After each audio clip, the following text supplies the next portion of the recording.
Present perfect ടെൻസിന്റെ structure എന്ന് പറഞ്ഞത് subject plus have or has plus past participle form of the word. Example പറഞ്ഞാൽ I have done my homework. ഞാൻ എൻ്റെ homework ചെയ്ത് കഴിഞ്ഞു. ഒരു പ്രവൃത്തി ചെയ്തു തീർന്നു എന്ന് പറയാനാണ് ഈ ടെൻസ് ഉപയോഗിക്കുന്നത്. എന്നാൽ ഇവിടെ ശ്രദ്ധിക്കേണ്ട ഒരു കാര്യം, ആ പ്രവൃത്തി എപ്പോഴാണ് ചെയ്തത് എന്ന സമയം പറയാൻ പാടില്ല.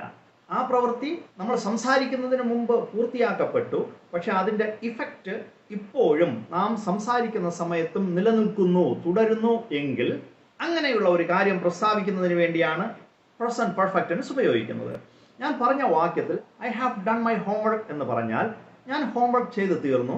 എൻ്റെ ബുക്കിൽ ഞാൻ ആ ഹോംവർക്ക് ചെയ്ത് റെഡിയാക്കി വെച്ചേക്കുകയാണ്. നാളെ സ്കൂളിൽ പോകുമ്പോൾ എനിക്ക് ടീച്ചറിനെ കാണിക്കാൻ സാധിക്കും. അപ്പോൾ ചെയ്ത് കഴിഞ്ഞു, അതിൻ്റെ ഇഫക്റ്റ് ഇപ്പോഴും ഉണ്ട് എന്ന് അർത്ഥം. ഇനി മറ്റൊരു എക്സാമ്പിൾ പറഞ്ഞാൽ I have closed the door. ഞാൻ ഡോർ അടച്ചു. അതിൻ്റെ അർത്ഥം ഡോർ അടച്ചു കഴിഞ്ഞു. എപ്പോഴാണ് അടച്ചതെന്ന് പറയുന്നില്ല, പക്ഷെ ഇപ്പോഴും അടഞ്ഞു തന്നെ കിടക്കുന്നു. അടച്ചു എന്ന് പറയുന്നതിൻ്റെ ഇഫക്റ്റ് ഇപ്പോഴും തുടരുന്നു. ചുരുക്കത്തിൽ ഇത്രയേ ഉള്ളൂ. സംസാരിക്കുന്നതിന് മുമ്പ് പൂർത്തിയാക്കപ്പെട്ട ഒരു കാര്യം പ്രസ്താവിക്കാൻ പ്രസന്റ് പെർഫെക്റ്റ് ടെൻസ് ഉപയോഗിക്കുന്നു. പക്ഷേ the most important thing is that we must not specify the time of action. പ്രവൃത്തി നടന്ന സമയം നമ്മൾ പറയാൻ പാടില്ല.